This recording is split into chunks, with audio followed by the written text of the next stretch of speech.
Hello Divine People! Welcome sa aking channel, Divine Queen Tarot PH. Alamin natin ang energy, kapalaran, vibration, gabay para sa darating na May 2024 for our Virgo friends.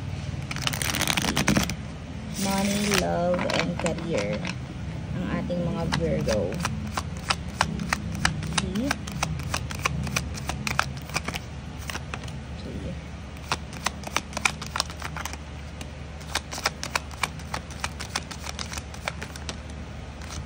Oops.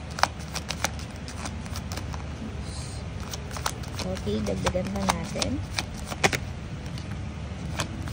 One more card, please. Oops.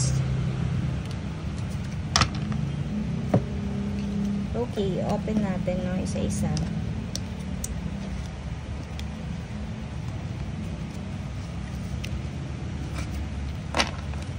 Okay, we have here the Three of Swords. So, Virgo, first card mo pa lang is sawing-sawi ka na talaga, Virgo. Okay, Magician. Para to sa mga single. Okay, King of Pentacles. I-open muna natin lahat, guys, no? Knight of Wands.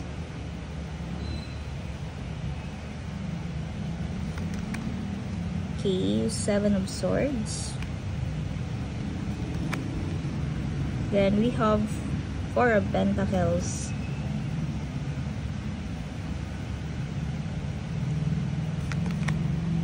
Okay, Five of Pentacles. Six of Pentacles. Wow. Queen of Pentacles. So, panay Pentacles, ano? It's all about your material matters. And we have here the Ace of Pentacles. And the last one is Four of Cups. Okay. Okay, sa unang card pa lang, no, lumabas na ang ating Three of Cups na naka-reverse. So, dito, sorry na po.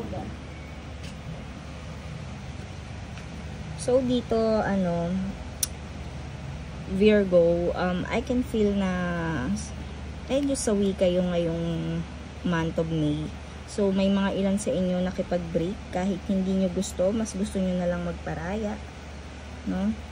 Kaysa mag-escape pa sa relasyon na hindi nyo naman deserve. Alam nyo kasi sa sarili nyo na hindi nyo deserve yung relasyon or yung pinapakita nyo sa inyo. Kaya mas pinili nyo na lang palayain kahit mahal nyo yung tao. No? So, para naman sa mga married couple to, it's all about pagpapalaya sa karelasyon ninyo. Parang ang dami kasi dito natitake advantage ng taong mga minamahal nila. No? Kaya, siguro, napuno na kayo, kaya mas pinili nyo na lang makipaghiwalay, kumala sa relasyon to, kaysa mag-stay.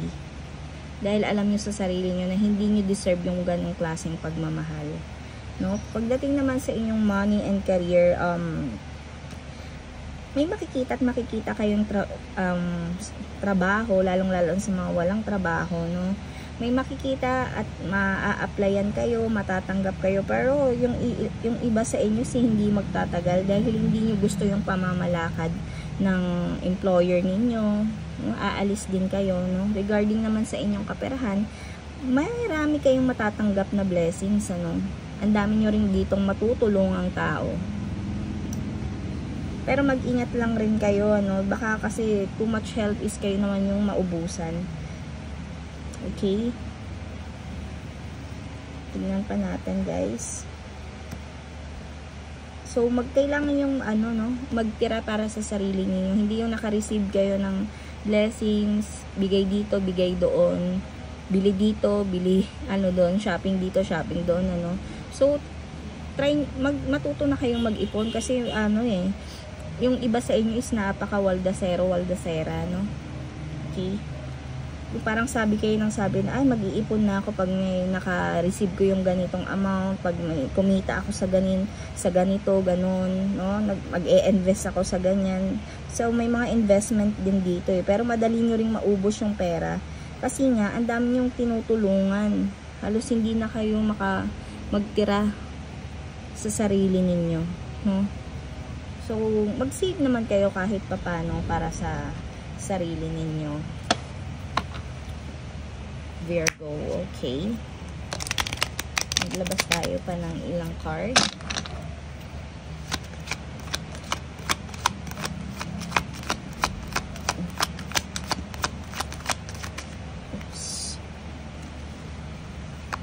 Okay, we have here the Page of Cups. So, it's all about your emotion and love. Ayan. Diba, napakalungkot man isipin, pero naka-reverse talaga ang ating Page of Cups. So, mas pinipili mo na lang silang maging masaya kaysa maging masaya ka. Siguro, nag-let go ka na no? So, ang kailangan mo na lang dito is mag-move on ka para sa sarili mo. Para sa mga anak mo, sa pamilyang meron kayo na nasira. So, ipagpatuloy mo na lang yung pag-move on, maging masaya ka na lang para sa kanila. So, ang ano mo dito is hindi ka na manggugulo. Excuse me. Manggugulo ka lang regarding financially. Para sa mga bata. Para sa mga iniwan niya sa'yo. Okay? Yun lamang. Hanggang dito muna tayo, Virgo friends. Thank you for watching. See you on my next video. Bye-bye.